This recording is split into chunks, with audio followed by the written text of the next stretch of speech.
And this year I plan to come to celebrate with you.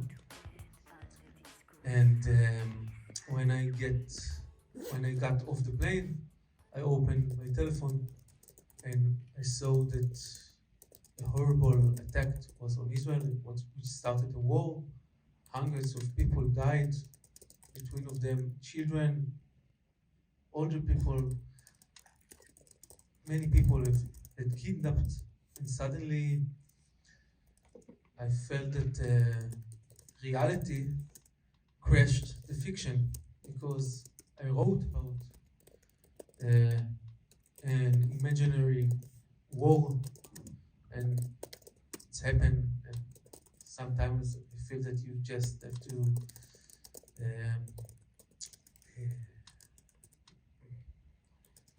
let the reality control, and there are times that the fiction is not relevant. That's why it's so confusing for me now to talk about the film when the reality is much worse and horrible. Special because very reality as people live in battlefield. Is it a real story, or your family story, or your friend story? How? I gave the answer in the introduction, but I will give it more specific now, because when I was a soldier, I was a combat soldier, and when I was 18, I was in some military training camp at the desert of Israel. And one night, I just decided to run away.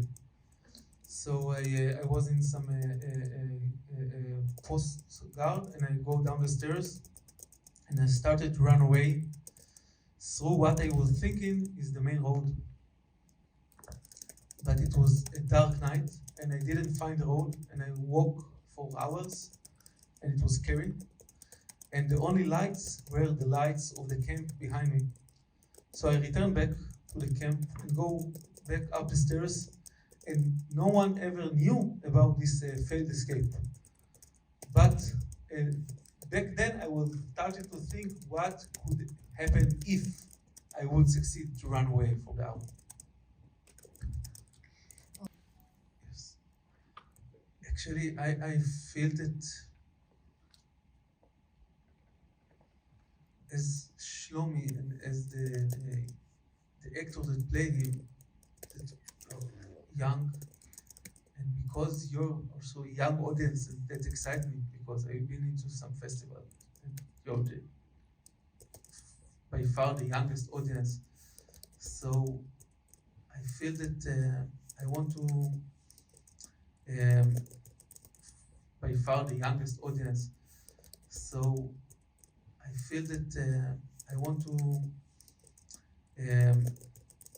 dedicate this screening to you, because I feel that my generation had failed, and you can see the consequences now, and your generation can change the world, and you must do it.